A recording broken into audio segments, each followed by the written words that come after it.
Olá, sejam todos bem-vindos para mais um podcast. Hoje vamos falar de um assunto que afeta milhões de pessoas, crianças, jovens, adultos, idosos, a ansiedade. Você já passou por um momento de ansiedade? Ficou nervoso por alguma situação? Perdeu o sono, teve insônia à noite, coração palpitando, por situações que pensava que nunca seria resolvido? Pois é, você não está sozinho. Nós hoje vamos conversar com uma especialista nessa área, a psicoterapeuta Deise Rosa. Bom dia, Deise. Olá, que tudo honra bem? estar aqui, tudo jóia. Obrigada pela sua presença. Eu que agradeço esse convite. Estamos precisando muito conversar sobre um mal que afeta a humanidade, né, Exatamente. Deise? Não sei exatamente se a pandemia ela afetou muito mais, foi um divisor de água nessa área, nessa situação, mas é um problema que está afetando desde crianças, né, jovens, né, adolescentes. E o nosso país é considerado um dos países que tem um maior nível de pessoas ansiosas. Olha isso. É claro que já é um movimento universal, a ansiedade ela faz parte da nossa vida, uma ansiedade saudável. Agora, quando ela começar a atrapalhar a nossa vida, aí a gente precisa estar olhando para ela com mais carinho, mais cautela, enfim. E desde o que é a ansiedade? Então vamos lá. A ansiedade, ela é uma inquietude física e ou mental. Então, por que eu digo e ou? Alguns de nós, quando estão ansiosos, externalizamos isso. Então, eu fico me mexendo, cutucando, mordendo a unha, cutucando aqui, andando para lá e para cá, sentando diferente. Então, tem uma coisa mais externa. Eu preciso pôr para fora isso. Então, algumas pessoas têm uma inquietude física, porque a cabeça tá super falando um monte de coisa, né? Não posso parar, tem que fazer aquilo, enfim. E algumas pessoas não são tão inquietas fisicamente. São até mais paradas, assim. Mas aqui dentro tá um turbilhão. Então, e aí, geralmente, quem é mais recatado, essa ansiedade, a gente costuma dizer assim, que ela é mais para dentro. Pode até, inclusive, adoecer, manifestar outro tipo de patologias, de doenças emocionais, enfim. Quando ficamos ansiosos, né? A ansiedade, ela geralmente está relacionada com características de futuro. Coisas que vão acontecer. Coisas que eu preciso me preparar um pouquinho para. E às vezes a gente confunde um pouco até com a angústia, né? A angústia e a ansiedade, elas são um pouco misturadas, a gente não sabe definir muito bem, é um mal-estar físico. Não dá para separar, né? Isso é difícil, né? A gente até consegue separar, mas assim, não é muito fácil. Não é fácil, porque né? a angústia, ela geralmente está relacionada a algumas questões do passado que envolvem culpa. Então, e aí quando a gente fala de culpa, por exemplo, todos nós vivemos num contexto social, a gente está inserido, né, nas famílias, nos grupos de amigos, nos grupos escolares, enfim. E quando eu acabo aprendendo nessas relações regras. Quando eu pego essas regras para mim, como verdade, ou as crenças, como as pessoas falam, quando eu aceito elas, falo assim, isso faz sentido, é isso mesmo, nós chamamos de autorregras. Qual é a questão dessas autorregras? Então, são crenças, regras, enfim, que eu tenho como certas na minha vida. Quando eu quebro essas regras, me gera culpa. E estas culpas, quando eu vivencio algum processo de culpa, isso gera muita angústia. Então, as regras foram aprendidas, eu internalizei essas regras como verdade, quebrei essas regras, me geraram culpa. Culpas me geram uma certa angústia, que é um vazio no peito, é um vazio no estômago, é uma sensação de, não sei dizer, é como se fosse quase que uma náusea, assim. Uma falta. Uma falta, bem isso. Já a ansiedade, geralmente ela tem mais relação com o futuro, com coisas que eu vou fazer e não tenho muito controle. Exemplo, vai ter uma prova. Eu não sei o que o professor vai pedir na prova. Então, como eu não tenho controle daquilo, o meu nível de ansiedade, ele aumenta. Então isso é ruim. Depende, né? Se a gente for pensar, uma pessoa que ela tem zero ansiedade é uma pessoa que também não sai do lugar. Exato. Né? Porque assim, eu não vou estudar para a prova. eu não vou pensar em passar no concurso, ter que estudar para a prova. Então, a gente tem várias situações que uma dose de ansiedade, ela é saudável na nossa vida. Então, ela não é vilã o tempo Não é vilão inteiro. o tempo todo. E depois que passa, por exemplo, essa prova, passou. Isso, Ansiedade. porque é isso. Né? Eu não tinha Exato. controle daquele futuro. Daquele momento, né? Isso. Então, por exemplo, eu vou... um primeiro encontro. Né? Vai ter um primeiro encontro lá com o gatinho, com a gatinha, enfim. Eu não sei como será. Eu não sei como que ele vai me perguntar. Eu não sei como vai ser. A ansiedade que vem antes, quando eu falo que ela é saudável, me faz pensar. Poxa, eu vou ter que me trocar, colocar uma roupa mais bonita. Eu vou tomar um banho, ficar cheiroso, ficar cheirosa. Eu vou dar uma stalkeada na vida da pessoa para saber quais são os assuntos que essa pessoa gosta de conversar. Então, uma dose dessa ansiedade, e ela é possível.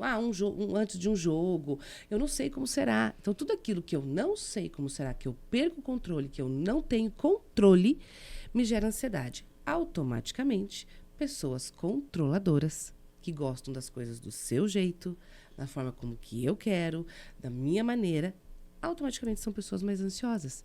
Por quê? Porque tem várias coisas na vida que não dependem só de mim.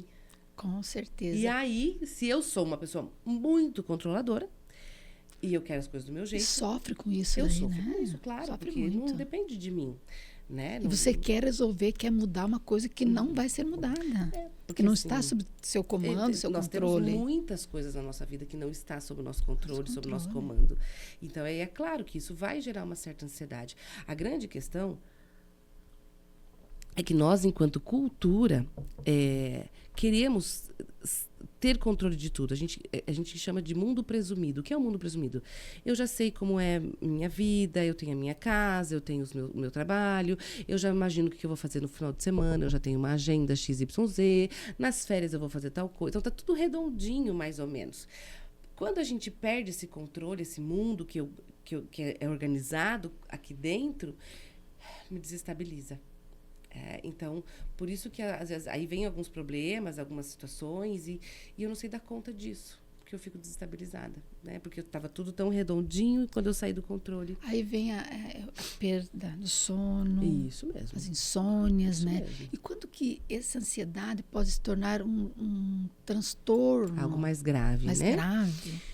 Então, primeiro a gente tem... Eu gosto muito de a gente pensar assim, a ansiedade, ela precisa ser uma ansiedade adaptativa, aí a gente tem uma ansiedade disfuncional e a gente tem uma ansiedade que caracteriza um transtorno. Então, essa ansiedade adaptativa é isso que eu falei. Eu vou estudar para essa prova porque eu não sei o que o professor vai pedir. Eu vou me arrumar para um relacionamento porque eu não sei como vai ser esse encontro. Eu vou me preparar para X coisa porque o futuro não depende só de mim. Ok, me gera uma ansiedade. Ai, vem uma... Mas não é uma doença, Não, né? Não é uma doença. É algo normal, natural, onde o meu corpo se adapta a algo que vai acontecer. Por exemplo, agora, né? Por receber a Daisy Rosa. Me gerou uma ansiedade, entendeu? Gerou uma ansiedade. Falei, nossa, a Daisy Rosa vai estar aqui. Será que eu vou dar conta do recado? Claro que vai! Aí, Daisy, você chegou, entendeu? Já isso. É isso. Né? Isso, exatamente. Então, é isso. E assim, eu tinha um professor uma vez, na nossa última aula da faculdade, e olha, esse ano vai fazer 22 anos que eu me formei, e é uma frase que é inesquecível, porque ele falava assim, quando vocês entrarem para dar uma palestra, quando vocês forem fazer uma palestra, quando vocês forem darem uma aula pela primeira vez para aquela turma, quando você for atender um paciente pela primeira vez, se você não sentir nenhum pouquinho de ansiedade... Nenhum friozinho na barriga, repense a sua profissão. Né? E hoje, como psicóloga, eu sempre penso assim, eu vou atender um paciente novo, eu posso ter 40 anos de formada, posso ter atendido muita gente. Aquela história, aquela pessoa é a primeira vez. Então, eu preciso sentir esse frio na barriga. Ele é vida. Exatamente. Benéfico, Ele né? é vida, exatamente. Ele é benéfico, porque aí me faz olhar, me faz pensar, me faz como que me preparar, fazer organizar a minha sala, organizar as coisas. Então, esse cuidado, sabe? Então, essa é uma ansiedade adaptativa, natural. Todas as pessoas... às vezes as pessoas falam assim, eu sou uma pessoa ansiosa. Você e o resto do planeta. Então, todos nós somos, entende? Desde que não te cause um mal maior, seja grave. Então, quando a gente fala de ansiedade adaptativa, é isso. Todo mundo tem. As primeiras vezes, diante de algumas situações, por mais simples ou mais complexas que elas sejam, teremos uma certa ansiedade, isso é natural e está tudo bem. Quando ela se forma, então, disfuncional. Quando eu me pego em alguma situação em que eu talvez vou acumulando coisas, e eu começo a sentir o meu corpo respondendo a tudo isso. Que aí a gente costuma chamar, né, de crise de ansiedade. Então, o que caracteriza uma crise de ansiedade? Eu posso estar diante de uma situação conflitiva, ou eu posso estar super bem, deitada no meu sofá, tranquila, e do nada o meu corpo começa a ter algumas reações. Que reações geralmente são essas? Taquicardia, o coração começa a acelerar, aí com isso vem uma sudorese, começa a suar do nada, o pensamento fica muito acelerado, eu fico pensando em alguma coisa que vai acontecer, ou com medo, algo. Geralmente a ansiedade e o medo, elas estão um pouco relacionadas, porque como tem a ver com o futuro, e o futuro eu não tenho controle, né, de algumas situações, eu tenho um pouco de medo e de receio como será. Então tudo isso é muito junto. Diante desse movimento, essa palpitação, esse mal-estar, essa angústia toda, o meu corpo ele pode ter uma descarga de adrenalina. Então, o meu cérebro entende que eu estou em perigo. É como se tivesse um leão aqui que vai me atacar. Então, ele fica em estado de alerta. E esse estado de alerta, numa crise de ansiedade, pode aparecer em qualquer situação. Né? Eu posso estar aqui, super tranquila, conversando contigo, e de repente, do nada, começou um mal-estar. Ou eu posso estar tão ansiosa para a situação, quando eu chego na situação, é como se meu corpo desse uma descarga mesmo dessa adrenalina muito forte e eu fico muito em estado de alerta. Com isso vem, então, ataque cardíaco, sudorese, algumas pessoas sentem as mãos formigarem, as pernas formigarem. E o que principal aqui é a falta de ar. E aí começa como se fosse um aperto no peito, e esse aperto no peito faz com que eu preciso buscar mais ar. E essa necessidade de buscar o ar faz com que a gente acaba tendo uma hiperventilação. Que é o quê? Eu preciso de ar, eu tô sem ar, a sensação que estivesse tudo trancando, e eu começo a puxar esse ar. E quanto mais eu faço isso, mais o coração entende que ele precisa trabalhar para levar o sangue para o corpo, para que o pulmão possa trabalhar e buscar esse ar. Então, o corpo entende tudo errado. Eu gosto muito de fazer uma comparação com a crise de ansiedade com o celular. Porque uma crise de ansiedade, ela não dá do nada. Ela pode aparecer do nada, certo? Então, por exemplo, eu estou sentada no meu sofá e tá tudo bem e, de repente, eu começo a ficar mal. Como eu posso estar no meio de uma multidão ou numa coisa que eu realmente estava ansiosa para aquilo e, naquela situação, também ficar ansiosa numa crise de ansiedade. Mas ela não é do nada. Vamos pensar no celular. Todo mundo aqui, ou para a maioria das pessoas, já teve um celular cheio. O que começa a acontecer quando o nosso celular fica cheio? Ele começa a parar do nada. Ele começa a desligar sozinho. A gente clica, ele não responde, ele fica lento. Né? Eu costumo dizer que o celular ele dá uma bugada, como diz os jovens. Né? Aí você tem que liga e desliga para ver se ele funciona. O que esse celular precisa? Precisa de mais memórias ou ele precisa que eu apague o que tem ali, que não espaço. É útil. Eu preciso liberar espaço para que ele volte a funcionar. O nosso corpo é muito parecido com isso aqui. Eu vou acumulando. Ah, não, eu sou forte, eu dou conta. Eu sou forte, eu dou conta. E, de repente, o nosso corpo dá uma bugada. Porque tá cheio. Então, quando a gente fala assim, do nada apareceu. Não é do nada. Quando a gente vai investigar, tem um monte de coisas. Às vezes, uma história, tem crenças, tem regras que são disfuncionais, tem cobranças internas, tem cobranças das pessoas, né? Tem feridas originais. Quando eu falo de feridas originais, são situações que vêm lá de trás, que a gente vai enfiando embaixo do tapete. Deixa para amanhã. Né? E aí chega uma hora que o tapete explode. Então, o nosso corpo, ele faz muito esse movimento. Então, às vezes os pacientes, eles chegam assim, eu vim aqui porque eu tenho crise de ansiedade. E aí eu pergunto, eu quero saber de você. Não, é porque eu tenho esse problema de transtorno de ansiedade, crise de ansiedade. Eu não quero... Para mim, isso é só o sintoma. Entende? O sintoma que, ok, a gente tem que apagar o fogo. Existe hoje medicamentos, por isso que é importante a ajuda de um psiquiatra, né, do médico que pode estar orientando na questão neurológica para que esse corpo não libere mais esse mal-estar todo, essa adrenalina toda e dê uma sossegada, né? Deise, isso que você falou, nossa, muito o que acontece no dia a dia. Eu tenho, assim, visto, né, encontrado pessoas para contratar, por exemplo, assim, momento de contrato. Quando você chega para conversar, A pessoa tá... todos, Deise, têm crise de ansiedade, tomam alguma medicaçãozinha. O que você atribui isso nesses jovens? Eu percebi isso, assim, uma coisa assim que agora, sabe, recente, assim, tipo 2 anos, 3 anos. Eu acho grave isso, sabe? Eu particularmente, assim, eu vou até tomar cuidado com o que eu vou falar aqui. Os medicamentos, eles são desenvolvidos para auxiliar as pessoas, certo? Certo. Existem inúmeros casos que o medicamento, ele é necessário e muito bem-vindo. Mas a gente também precisa lembrar que é um comércio. Que existem as indústrias farmacêuticas, que existe toda a questão de ações. As ações que mais ganham dinheiro são as de medicamento.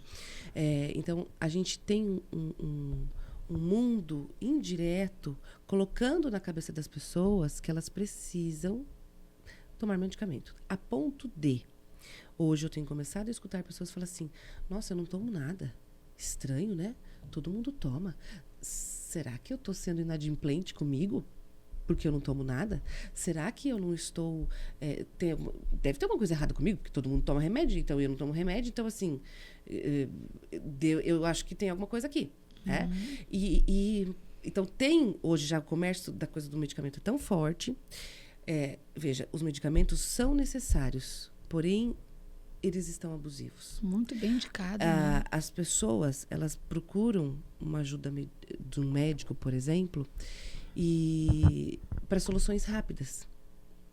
Então, nós temos uma cultura medicamentosa de 30 minutos. Eu tô com dor de cabeça, eu tomo um remédio e eu vou dar para ele só 30 minutos para resolver o meu problema. E eu quero que o remédio resolva o meu problema. Só que, se eu começo a ter dor de cabeça todos os dias, eu só vou me entupir de remédio. Eu preciso buscar e entender quais são as causas disso. E o que, na minha opinião, ainda é o mais grave é as pessoas gostarem de falar.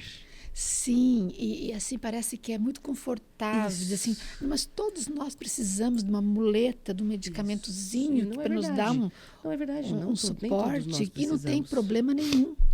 Então, assim, ao mesmo tempo, olha, eu sempre falo que o 880 ele é muito perigoso.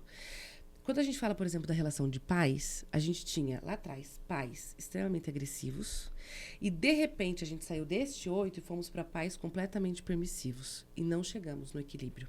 Isso é grave.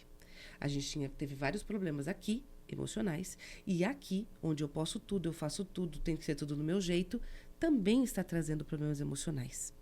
Inclusive de quando não dar conta de lidar com nãos da vida. Os nãos da vida, quando a gente sai de uma educação mais rígida, como eu tinha uma educação mais rígida, meu pai, né, muito super, não precisava nem falar, só olhar e fazer, né? Pronto, todo mundo saía correndo, né, Deise? Em pianinho. Exato. Então, assim, depois, quem teve essa educação mais rígida também, que você falou, começa a permitir mais, não quer isso para os filhos. Isso. Só que aí vai para o outro lado. Será que isso daí não vai estar gerando um problema? Já está. Já está, Já né? está. Tanto que nós estamos, né? E aí é onde eu quero linkar. Exato. Da mesma maneira que a questão medicamentosa, ela foi para o mesmo caminho. caminho. Nós tínhamos um movimento onde as pessoas morriam de vergonha de falar que tomavam algum medicamento para as emoções.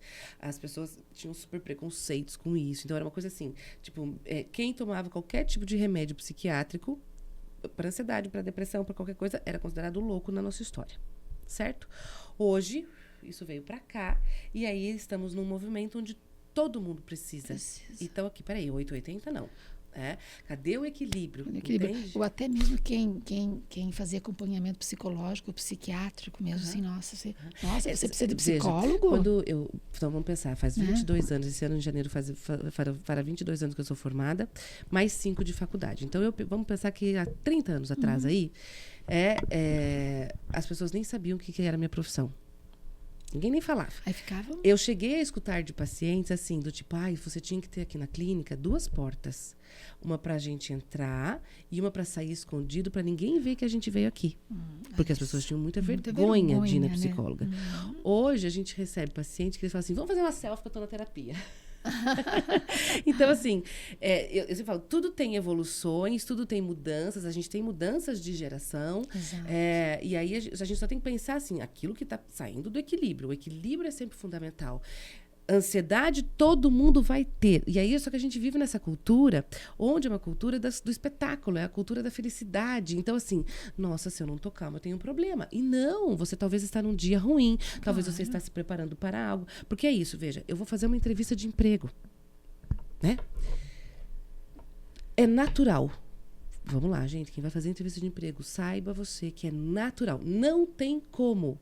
É humanamente impossível eu chegar até você para pedir um emprego. Eu nunca te vi na vida, eu não sei quem você é, mas você é a dona, você é a administradora, você é a gerente, você vai me avaliar. Eu sei que você vai me avaliar. Por quê? Porque você está procurando alguém para sua vaga. Claro. Então, é óbvio que eu serei avaliado.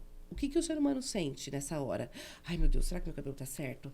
Ai, será que eu tô na postura? Que roupa que eu vou? Porque a gente vai ser olhado. Sim. Então, isso causa um desconforto. Isso causa uma ansiedade. O que ela vai me perguntar? O que ela não vai perguntar? Então, isso causa um desconforto, isso causa uma ansiedade. É natural. Total.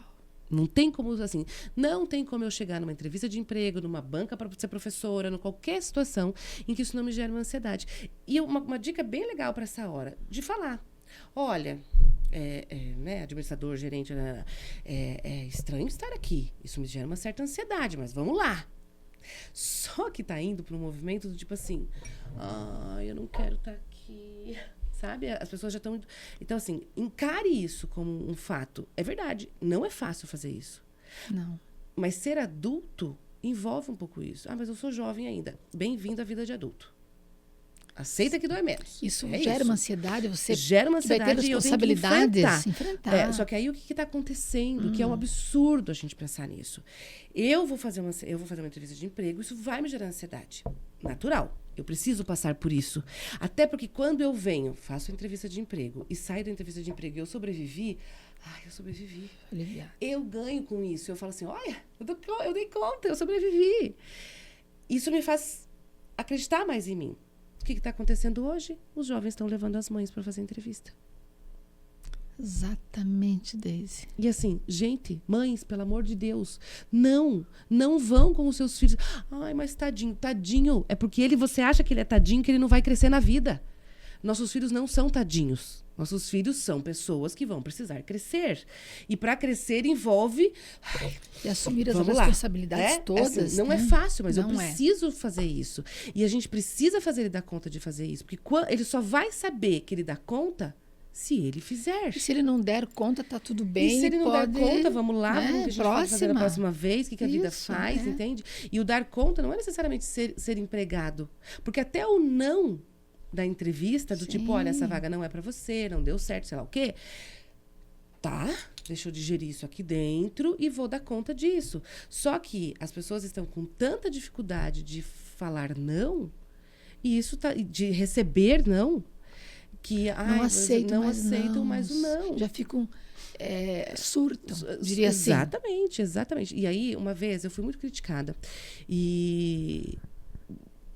por outros profissionais, inclusive da minha área, numa fala que eu coloco e que eu mantenho ela até hoje, e eu acredito nisso, e nem todo mundo precisa concordar comigo, tá tudo bem.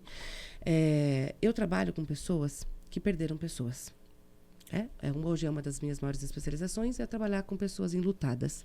Dentro das pessoas enlutadas, eu também atendo famílias que perderam pessoas por suicídio, que é uma das maiores dores. Nossa, porque vem forte. 1 milhão de culpas, 1 milhão de porquês, enfim. E, infelizmente, a gente está tendo um número cada vez maior. Há uns 10 anos atrás, os estudos já diziam que Se a população continuasse tratando os filhos como estavam tratando, nós teríamos um aumento, tratando os filhos sem frustração, nós teríamos um número que iria triplicar no passar de 10, 5 anos. E, infelizmente, Exatamente hoje isso. não é mais. Hoje não só triplicou, hoje aumentou assustadoramente. Eu diria que umas 4, 5 vezes mais. Essa proteção que os pais E aí o que acontece? insistem. Quando eu falo, né, a minha fala que foi criticada é que filhos precisam de amor e de limites. O limites envolve uma frustração assistida. O que é uma frustração assistida? É você dizer alguns nãos e você tá aqui, entendendo que ele não pode ter aquilo pro bem dele. E ao falar este não, eu tô aqui intermediando quando essa criança é pequeno. É claro que ele vai ficar frustrado, ele quer as coisas. Gente, todo mundo quer várias coisas. Mas nós não temos tudo. Não pode ter tudo. Né? Eu posso, eu quero essa xícara para mim. Que, aliás, ela é linda. Mas eu não posso ter ela para mim, porque ela é sua. E a criança, ela precisa aprender isto. Né? Só que assim, bate o pé, tá, lá, pega a xícara aqui. Aí amanhã é tal coisa. Depois de amanhã, e eu vou fazendo todas as vontades. Qual é o problema de eu ficar fazendo todas as vontades dessa criança? Um dia alguém vai falar não para eles. Seja na entrevista de emprego, que não vai dar certo para a vaga, seja a namoradinha, que não vai me querer, seja a minha amiga, que vai me trocar pela outra melhor amiga. E isso que eu estou contando são situações que acontecem na vida de quase todo mundo. Quem aqui nunca levou um fora? Claro. Quem aqui nunca levou um não? Então, a vida traz Como nãos. que ele vai absorver esse não, né? Como que aí, ele vai? se eu sempre dei um jeito, dei um piti, fiz um consegui auê, tudo que e eu deu queria. certo, agora eu preciso resolver de outra maneira. E aí eu vou quebrar tudo, eu vou ter surtos, eu vou ficar mal, a gente vai entupir de remédio e pronto, vida que segue. E aí a gente está entupindo a nossa população de medicamento. É claro que eu estou falando de uma coisa que parece muito simplista e não é só isso. São vários fatores, né? Que envolvem questões genéticas, questões de escolhas, questões disso, questão daquilo. Mas a gente precisa olhar, porque a melhor prevenção, por exemplo, de suicídio lá na frente, não é com um adolescente, com um adulto, é com as crianças. Mas não é falando de suicídio, é falando de vida, é falando de valorização, é entendendo que as emoções elas vêm e vão. Nós não somos pessoas felizes o tempo inteiro, isso não acontece com ninguém. Só que hoje a gente tem isso aqui que vem de felicidade. Está o tempo inteiro. Todo mundo feliz o tempo feliz. inteiro. Gente, não é. Isso é um recorte da nossa vida. Então o problema não está nas redes sociais, está em eu olhar para isso aqui e deixar isso aqui tomar conta das minhas angústias. Porque, nossa, o mundo viaja, menos eu. O mundo é feliz, menos eu. O mundo casou, menos eu. O mundo tem filhos, menos eu. O mundo tem não sei lá, menos eu. E aí eu começo, porque aí eu também acabo direcionando aquilo que me causa esse mal-estar. Então, assim... Você quer ter a vida do outro, né? Mas, assim, quem disse que a vida do outro é feliz, exatamente. né? Aquela história, a grama do vizinho é sempre mais verde, né? O quanto ele agou. E eu não. Exato. Né? O quanto teve que ter os seus cuidados. E Deise, essa ansiedade que começa, que pode ser benéfica, depois se torna grave, mas né, no caso. Aí depois fica, eu nem cheguei até lá, ela né? pode chegar a uma depressão profunda, a pessoa... Pode. Então, vamos lá. Adaptativa são aquelas situações normais. Disfuncional é quando eu começo a ter sensações físicas, chega a ponto de me atrapalhar. Eu nem vou na entrevista de emprego porque eu fiquei mal, eu nem vou no encontro com o namorado, eu me isolo em casa, então ela começou a me atrapalhar. Aqui a gente precisa ter um olhar, vamos buscar ajuda, vamos falar sobre isso, vamos resolver.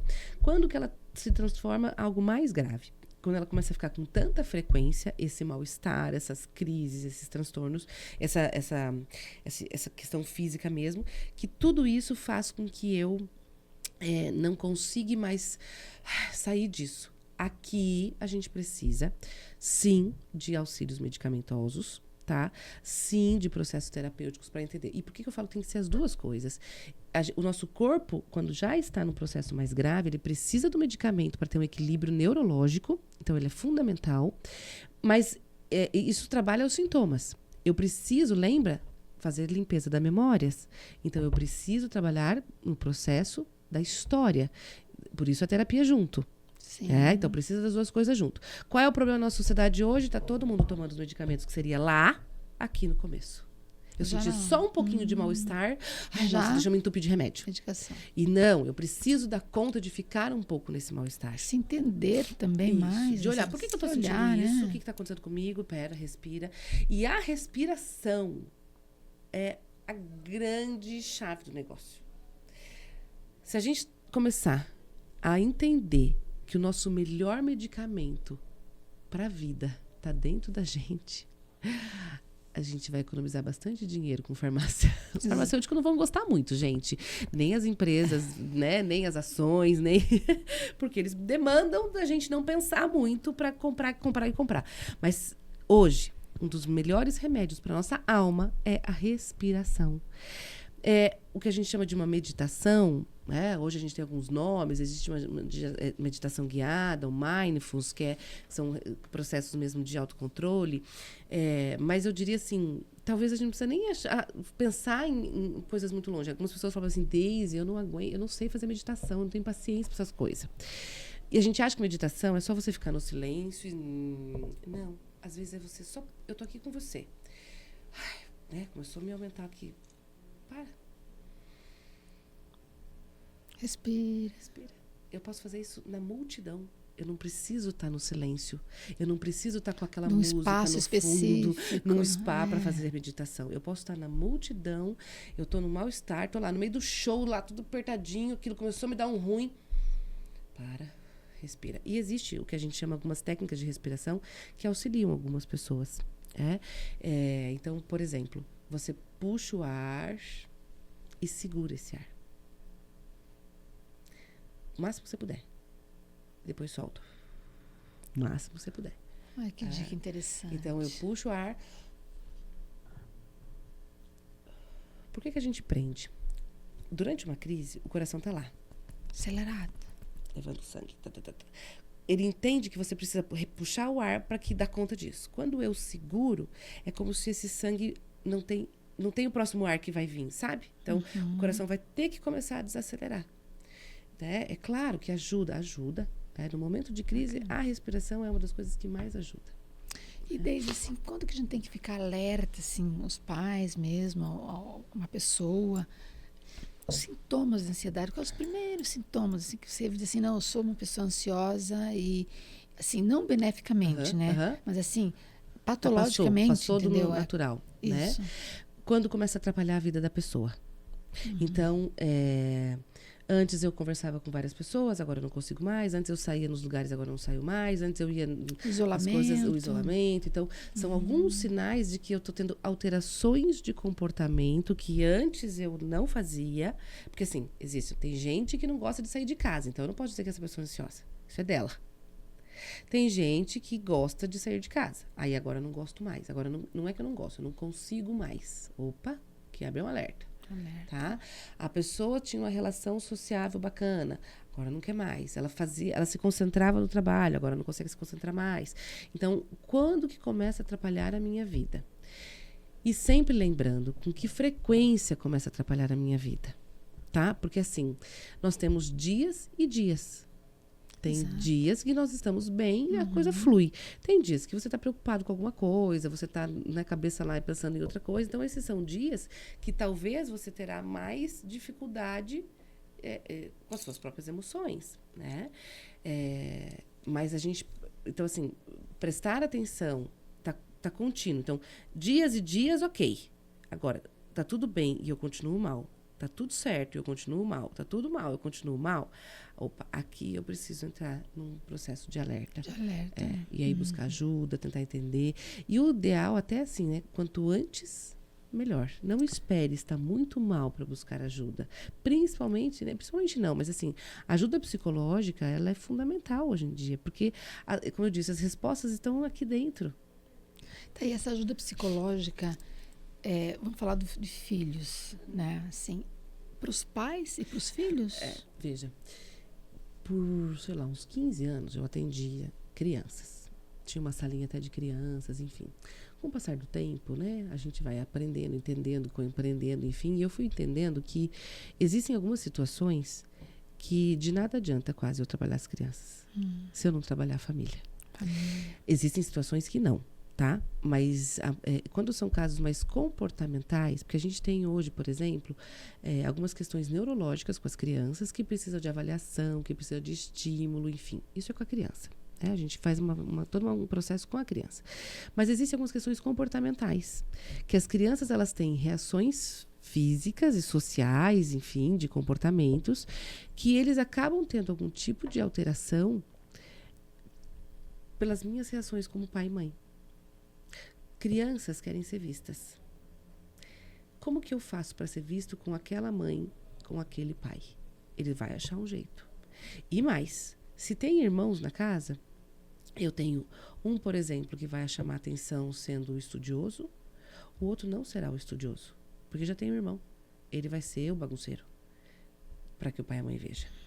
Então, as crianças elas vão achando jeitos, formas de falar assim, mãe, tô aqui, pai, tô aqui. A gente que às vezes não consegue enxergar. Então, tem esses sinais aí. Tem, claro. Então, assim, hoje, por exemplo, eu trabalho com as famílias. Quase menos com as crianças. Porque se eu posso ficar um tempão atendendo uma criança para questões comportamentais, se eu não mudo o ambiente dela, a criança trabalha muito no processo de imitação. Né? Então, eles fazem esse movimento. E a gente precisa pensar o que a gente reforça sobre isso. Sabe? O que a gente fala para a criança que ela tem ganhos. E, às vezes, até isso. Outro dia, uma criança falou para mim assim, sabe, se eu ficar bem, a minha mãe não vai brincar comigo. Se eu ficar bem, a minha mãe vai fazer as outras coisas dela. Vocês entendem que eu posso não fazer vai parar pra me dar essa atenção. mãe, porque essa mãe ela pode levar todos os médicos do mundo, a criança tem esse entendimento que se ela tiver, até porque levar a criança lá na psicóloga, lá na nutricionista, lá não sei aonde, a mãe tá com quem? Comigo. Então a gente vai, a mãe larga tudo para ficar comigo, me levar em tal lugar, a mãe larga tudo para... Então, tem crianças que conseguem ter uma percepção, às vezes não é consciente isso, mas ela tem ganhos. Quem que tem que trabalhar aqui? Os adultos. Esses adultos vão ter que achar outra forma saudável de dar atenção para essa criança, cuidado, né? Porque assim, a gente às vezes pensa que dar atenção é dar o banho, é deixar a criança cheirosinha, fazer a tarefa de casa, porque são as cobranças que a sociedade faz. Para você ser uma boa mãe, seu filho tem que estar limpo. Para você ser uma boa mãe, seu filho não pode sair gritando. Para você ser uma boa mãe, seu filho tem que estar bem vestido, tem que estar alimentado, né? E, na verdade, para a criança ser boa mãe, talvez é outras coisas. E aí, né? Coitada das mães. Forte isso, e as mães que trabalham o dia lutem. inteiro, as mães que lutem. E aqui eu não estou dizendo para culpabilizar as mães, até porque eu sou mãe e eu sei qual é o perrengue. Mas, assim... A gente precisa, talvez, tomar cuidado, de novo, que cobrança cultural que a gente tem. O que os outros vão pensar? O que os outros vão pensar é uma das perguntas que mais massacram internamente. Porque o que eu vou pensar de mim, eu não penso. Mas eu estou presa no que os outros vão pensar. Então, eu nem sei mais quem eu sou. Porque eu estou o tempo inteiro fazendo pelo outro. E eu? Então, sabe assim, tá pesado. Aí a gente gera culpas e um monte de outras coisas, enfim. Mas qual a importância do que os outros vão pensar na minha vida? E essa é uma das coisas que a gente tem que rever. Todo mundo se importa com o que os outros vão pensar? Todo mundo. Que intensidade? A intensidade está me fazendo sair do meu eu para agradar o outro, está ficando grave. Quem sou eu? Porque assim, ninguém vai agradar. Se você for a melhor mãe, que seu filho vai estar o mais limpinho, mais isso, mais aquilo, vão falar de você. Se você for aquela mãe mais relaxada, mas que brinca, faz pirueta, blá, blá, blá, vão também falar de você. Então, assim, vão falar. E mais, não é nem só o que os outros vão falar. Você vai se sentir culpada. Porque eu brinco. Sempre, a mãe nasce uma mãe, nasce já uma mulher culpada. Já. É automático. Exatamente isso. E Deise, assim, observei, assim, todos observaram, logicamente, né? Essa questão da pandemia e aqueles 2 anos que, de repente, virou, né, mudou a vida de todo mundo. As crianças ficaram em casa, ficaram nos seus quartos, a maioria, ali se alimentando ali, assistindo às aulas, começaram a jogar, começaram a interagir, tudo ali no quarto. E não saíram mais do quarto. E continuam no quarto. Continuam no quarto. As crianças, elas até tiveram alguns benefícios com a pandemia. Os adolescentes, na minha opinião, é uma geração que sofreu horrores. Os adolescentes. Os pré-adolescentes e adolescentes. Por que eu digo que as crianças tiveram algumas vantagens? 14 anos. Porque as crianças tiveram os pais em casa. Então, eles gostaram, entre aspas, né? Depende, claro, de cada família. Algumas é mais fácil, outras não. Os adolescentes, eles se isolaram mais. Eles já estavam aqui de cabeça. Agora, eles entraram muito mais, não saíram depois. Não saíram. E a falta de socialização foi muito grande. Para essa geração, para todos nós, mobilizou muitas coisas, né? Mas algumas pessoas, elas aprenderam a conviver com menos vínculo, menos contato, menos. Né? E permanecem até hoje, alguns. Adolescente precisa de grupo de amigos. Muitos têm só aqui. Eu tenho X seguidores, mas eu não tenho 2 seguidores da minha vida. Então, isso sim, a gente está tendo consequências disso, infelizmente, né? A pandemia, ela trouxe um movimento de olhar para si, olhar talvez um pouco menos para o coletivo, a questão dos próprios adolescentes, alguns voltaram a sair de casa, outros não. O que eu percebo também, assim, que para os pais também não foi tão ruim ter esses filhos ali, porque querendo ou não, eles estão aqui, ó, sob o meu controle um pouco, sabe? Então, são N fatores, eu acho, que se somaram a isso tudo. Então, a gente precisa, assim, fazer com que o adolescente, ele não precisa necessariamente estar na rua. Ele precisa estar com amigos.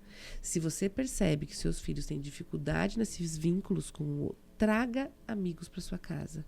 Mas eu não gosto muito de gente na minha casa. Faça esse esforço pelo seu filho. É necessário. Ele precisa ter um outro contato mais próximo, um outro amigo mais próximo, porque eles se acomodaram um pouco nisso mesmo. Esse isolamento, né? Viver esse isolamento. E aí, né? E aí você vai tomando conta, né? Porque se eu tô aqui quietinha no meu canto, tá bom. Tá bom. Estou com o celular, meus amigos estão ali no celular. Não preciso muito mais. Não preciso mais do que isso. E aqui as empresas estão tendo sérios problemas hoje, porque é uma geração que quer experiência, não quer coisas. A nossa geração foi uma geração que veio dos pais que passaram necessidades básicas. Então, esses pais nos orientaram e nos incentivaram a ser alguém na vida. Trabalhe, estude, ganhe seu dinheiro, tenha sua casa, tenha o seu carro, tenha isso. E a gente não via a hora de ter 18 anos para dirigir. Nossa. Não via a hora de comprar sua casa, ter suas coisas. Sangue nos olhos. Sangue nos olhos. Essa geração, ela não quer dirigir. Porque tem Uber. Não quer nada. Ela tem a mãe que leva, o pai que leva. Ela não tem muito sangue nos olhos. Porque o pouco tá tudo bem. Me alimenta. Isso. Para falar bem a verdade, eu não sei quem está mais errado. Eu falo que o problema são os desequilíbrios. Exato. Né? Porque assim, a gente ficar só com sangue nos olhos para ter, as pessoas também chegaram uma hora e falaram assim, beleza, tá, eu tenho tudo isso e né? Já pensar só no benefício de ter só experiências, mas vai pagar essas experiências como? Como é que vai ser? Né? E depois, exato. Né? Então, assim, só de experiência, tá. Como é que eu vou pensar no meu futuro? Como é que eu vou pensar na vida? O que eu quero adquirir? Então, a falta de equilíbrio, eu acho que é o grande problema da sociedade, no modo geral. Acho que os jovens, assim, alguns que eu vejo do convívio, que têm medo dessa responsabilidade, muito medo da responsabilidade. E o que mais, assim, me choca mesmo, assim, eles não conseguem mais viver sem o celular. Se não tem internet, eles ficam completamente transtornados. Não sabem o que fazer, ficam andando de um lado para o outro. Isso mesmo.